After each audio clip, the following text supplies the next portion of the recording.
Après la victoire, que faire? Est-ce là que débute la véritable bataille? Depuis toujours, on nous enseigne à lutter contre le néocolonialisme, à rêver d'autonomie et de dignité. Pourtant, l'histoire mondiale est assez claire. Remporter un combat ne suffit pas. Il faut savoir transformer cette victoire en avenir durable, en une fondation solide sur laquelle bâtir une nouvelle ère. Regardons autour de nous, analysons les récits du passé et tirons des exemples concrets. La Chine, la Thaïlande, la Turquie. Ces pays n'ont pas simplement célébré leur émancipation avec des discours et des drapeaux.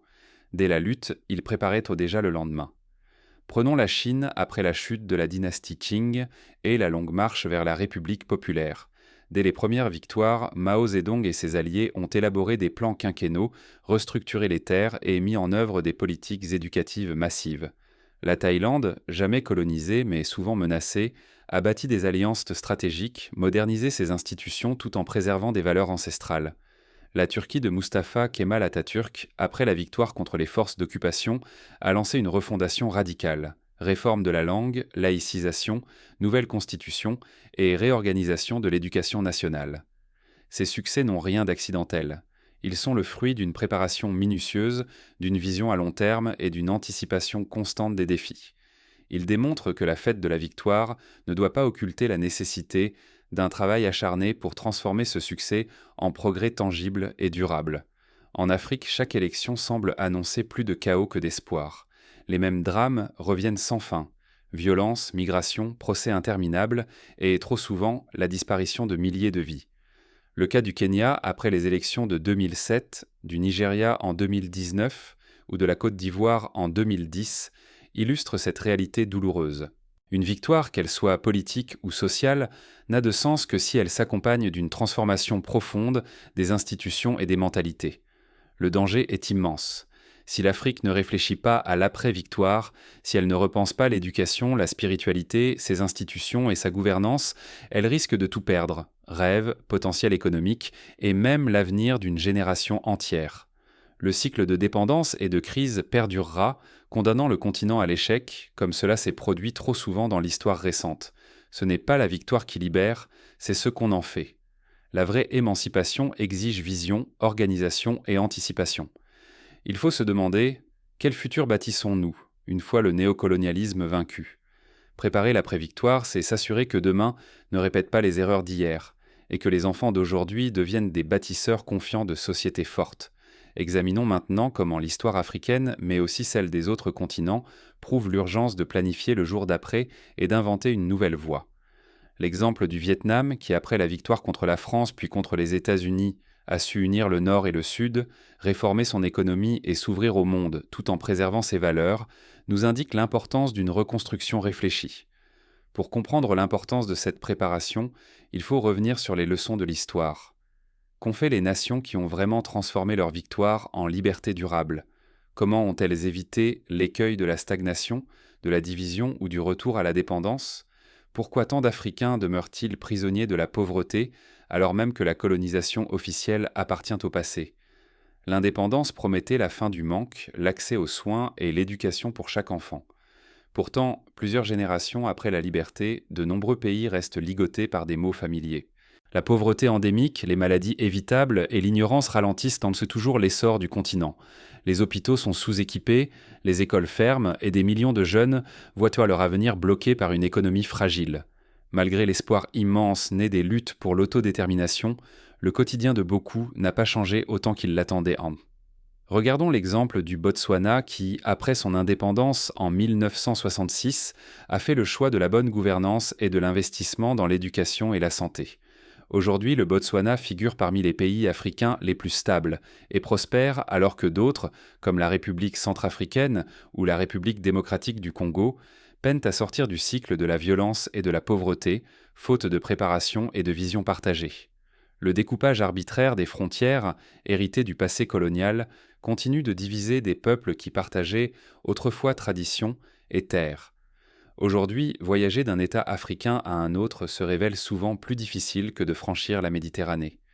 Les diplômes, obtenus après des années d'efforts, ne sont pas toujours reconnus dans le pays voisin. Cette fragmentation freine la mobilité, bloque la coopération et alimente la défiance. À cela s'ajoute la corruption et l'instabilité politique qui rongent de nombreux gouvernements. Après chaque élection, des contestations, des crises institutionnelles et parfois même des violences éclatent et font la une. Trop souvent, les élites dirigeantes, formées dans des systèmes occidentaux, répètent inconsciemment des logiques étrangères. Le rêve d'un renouveau africain se heurte ainsi à la répétition des erreurs du passé. Pourtant, l'Afrique manque moins de ressources que de préparation à gérer sa propre victoire. Refuser de regarder ces réalités en face, c'est condamner le continent à tourner en rond, à gaspiller son potentiel humain et économique. Sans réflexion profonde sur la gouvernance, l'unité et la refondation des institutions, l'indépendance restera une illusion. Mais alors, d'où viennent ces blocages? Comment l'Afrique peut-elle enfin briser ce cercle vicieux et écrire sa propre renaissance? Pour comprendre ces obstacles, il faut remonter aux racines profondes de la domination et des schémas imposés. Ce n'est qu'en décryptant l'héritage invisible que l'on peut espérer ouvrir la voie à une véritable transformation. L'exemple du Rwanda, qui après le génocide de 1994 a entrepris une refondation institutionnelle, allant de la justice traditionnelle Gakaka à la reconstruction du tissu social, montre qu'un tel renouveau est possible par une volonté collective et une vision partagée. L'ennemi véritable n'a pas de visage. C'est un système hérité, une mécanique invisible qui travaille contre l'Afrique. Tant que nous resterons enchaînés à des structures importées, aucune victoire ne sera totale, aucune liberté durable. Ce que nous appelons aujourd'hui démocratie n'est souvent qu'une imitation des modèles européens ou américains. Ces systèmes, plaqués sur notre réalité, ignorent nos cultures, nos dynamiques et nos besoins fondamentaux. Résultat, chaque scrutin devient une arène, chaque mandat une lutte de pouvoir, et l'unité s'effrite. Regardez le cas du Mali ou de la Guinée, où l'incapacité à adapter les systèmes politiques aux réalités locales a mené à des coups d'État à répétition et à la défiance des populations vis-à-vis des institutions. À l'école, le mal est profond. Nos curricula façonnent des exécutants dociles, rarement des penseurs libres ou des créateurs. L'histoire, la science et la philosophie sont racontées à travers un regard occidental, reléguant nos héritages et nos défis à la marge. Ce formatage ne s'arrête pas aux salles de classe. Nos dirigeants, produits de ce moule, peinent à imaginer d'autres horizons. Beaucoup deviennent gardiens d'un statu quo dessiné ailleurs, prisonniers d'un cadre mental importé. Même la spiritualité, jadis force d'union et de résilience, a été colonisée ou instrumentalisée. Trop d'Africains adoptent des modèles extérieurs, rompant avec des traditions qui invitaient à la solidarité et à l'espérance. On le voit dans la prolifération d'églises et de courants religieux importés, parfois au détriment des valeurs ancestrales de cohésion et d'entraide. Sur le plan économique, la dépendance crève les yeux. Nos marchés débordent de produits venus d'ailleurs, nos institutions subsistent grâce à des aides étrangères et la moindre tempête au nord bouleverse nos quotidiens. L'autonomie reste un mirage tant que nous ne produisons pas, n'innovons pas et ne misons pas sur nos propres ressources. Prenons l'exemple du cacao ivoirien ou du pétrole nigérian. La majeure partie de la valeur ajoutée échappe au continent, laissant derrière elle pauvreté et dépendance. Institutions. La fragmentation règne.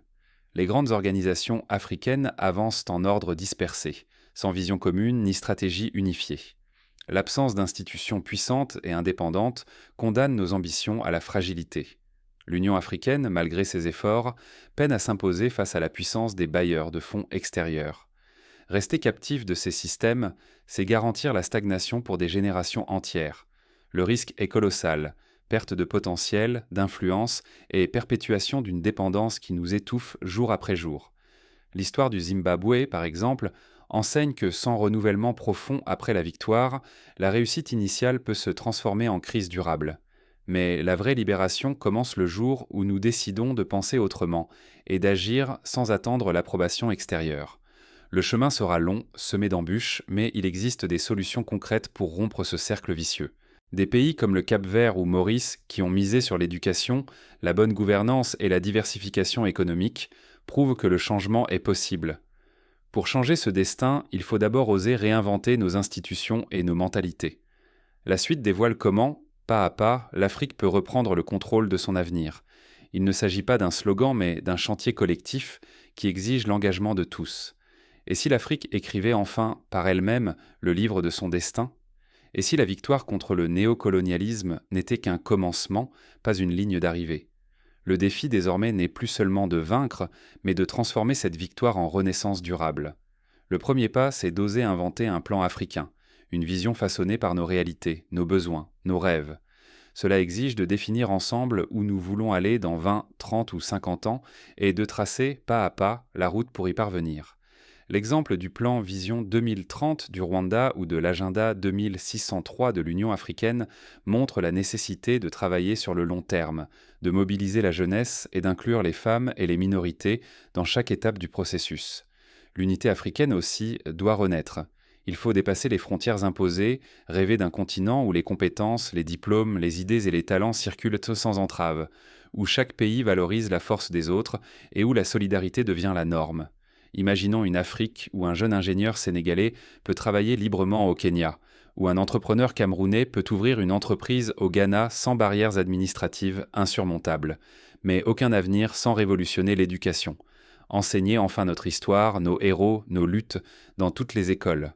Insuffler à la jeunesse l'envie de créer, d'innover, d'entreprendre ici, sur notre sol. L'école doit devenir le laboratoire de demain, pas le musée d'hier. Des pays comme l'Éthiopie, qui valorisent les langues et cultures locales dans le système éducatif, montrent la voie à suivre. Il est aussi vital de reconquérir notre spiritualité, retrouver racines, sens, fierté et autonomie après tant de siècles d'effacement. Redéfinir ce qui nous rassemble, ce qui nous élève, sans attendre l'approbation de l'ancien maître.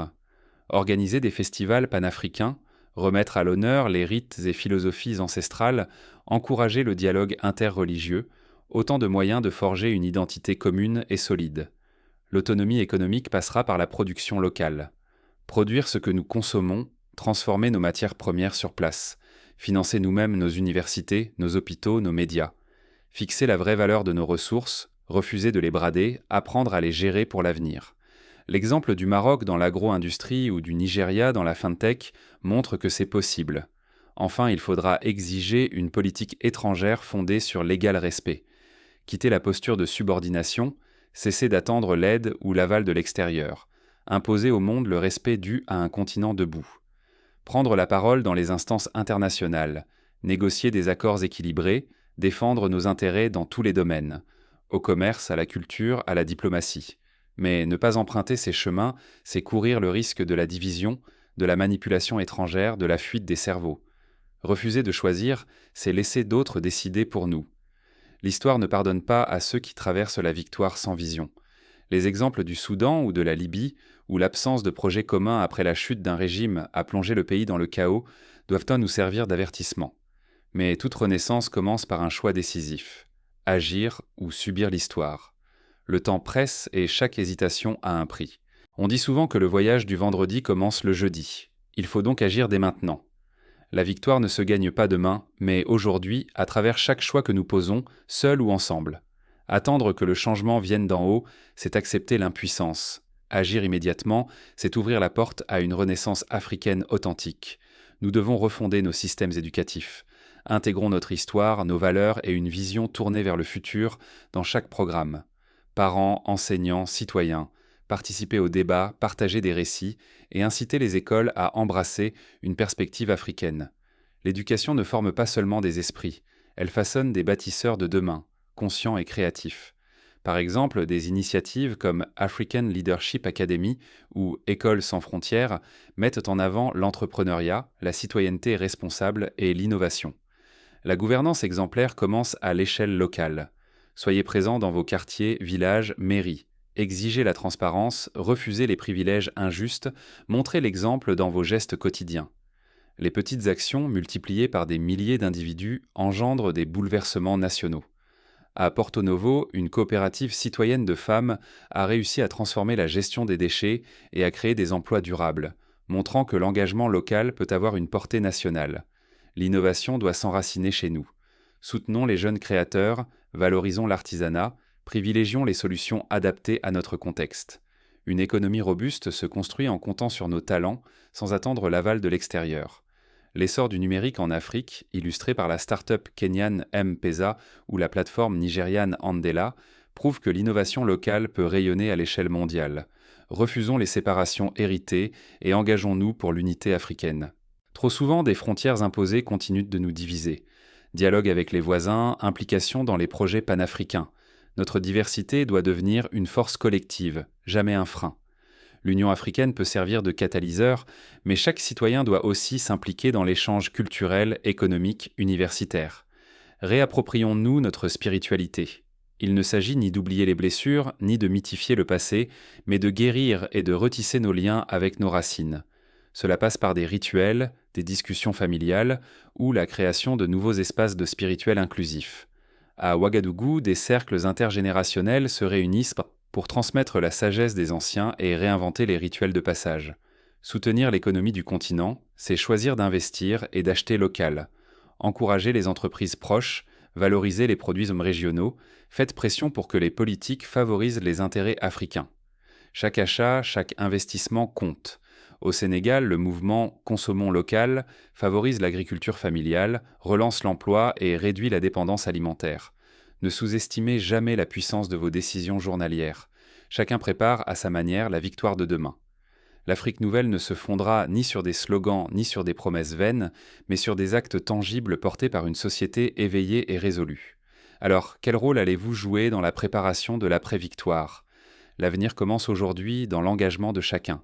Peut-être serez-vous cet enseignant qui réinvente le programme, cet entrepreneur qui parie sur le local, cette mère qui transmet la langue ancestrale à ses enfants, ou ce jeune qui ose lancer un projet solidaire. Mais la préparation ne suffit pas. Il faut aussi savoir reconnaître les pièges qui nous guettent.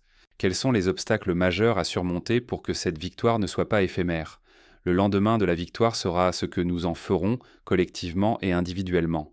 Ce n'est pas seulement la chute du néocolonialisme qui transformera l'Afrique, mais la façon dont chaque Africain, chaque communauté, chaque institution préparera cet après.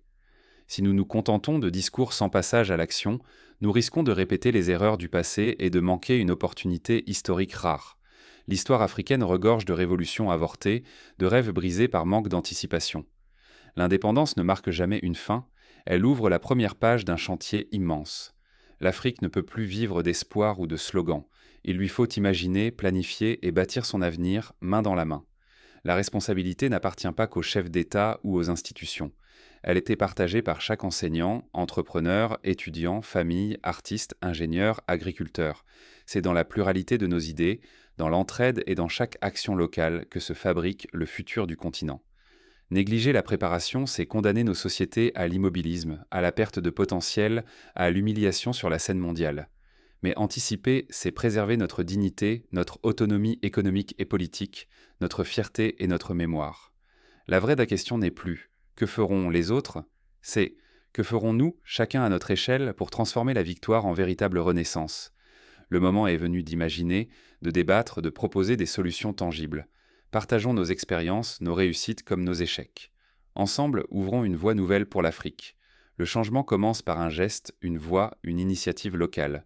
Ne restons pas spectateurs de notre histoire. Engageons-nous dès aujourd'hui pour qu'au lendemain de la victoire, l'Afrique rayonne portée par la volonté, l'intelligence et la solidarité de ses enfants. Car l'après-victoire ne s'improvise pas. Il se construit avec patience, lucidité et détermination, à la lumière des leçons du passé et de l'audace du présent. Ne laissons pas l'histoire se répéter. Soyons les artisans d'un lendemain